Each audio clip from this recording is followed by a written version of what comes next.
मारे रे तिरछी नैना के बाण। लपर लपर गोटिया कसरे, लपर लपर गोटिया कसरे, तोर नियत है बेईमान। पाछू झन आना रे अभी आवो नदान, पाछू झन आना रे अभी आवो नदान।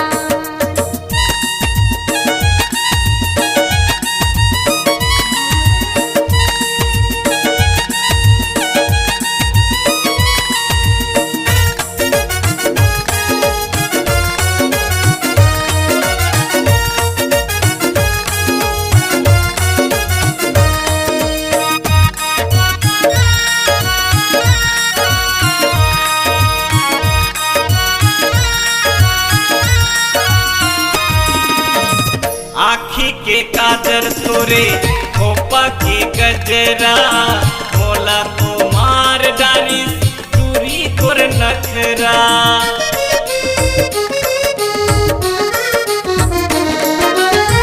हरियर के पोलका तोरे पियर के साड़ी, कहूँ कुंवारा हवा कहूँ कुंवारी।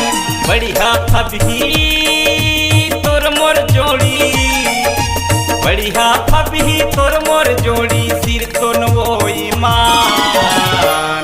तैका बर मारे वो तिरछी नैना की बाण, तैका बर मारे रे तिरछी नैना की बाण।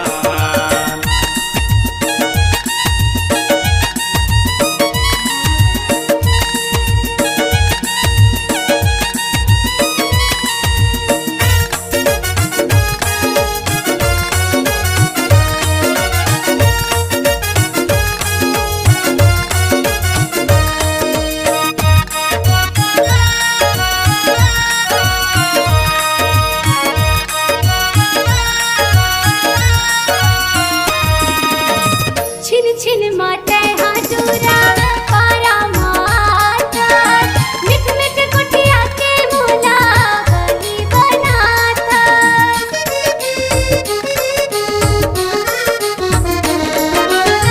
नैया मौका बूटोरा अत खात जान ले, बिगड़े जमाना वे कहना ना मान ले।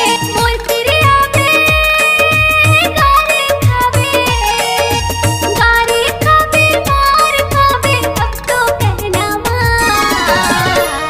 पाछू झन आना रे अभी आवो नदान, पाछू झन आना रे अभी आवो नदान। तैं बड़ गोठिया खचबो, तैं बड़ गोठिया खचबो, तोर मुँह से भरला जा। पाछू झन आना रे अभी आवो नदान, तैका बर मारे वो तिरछी नैना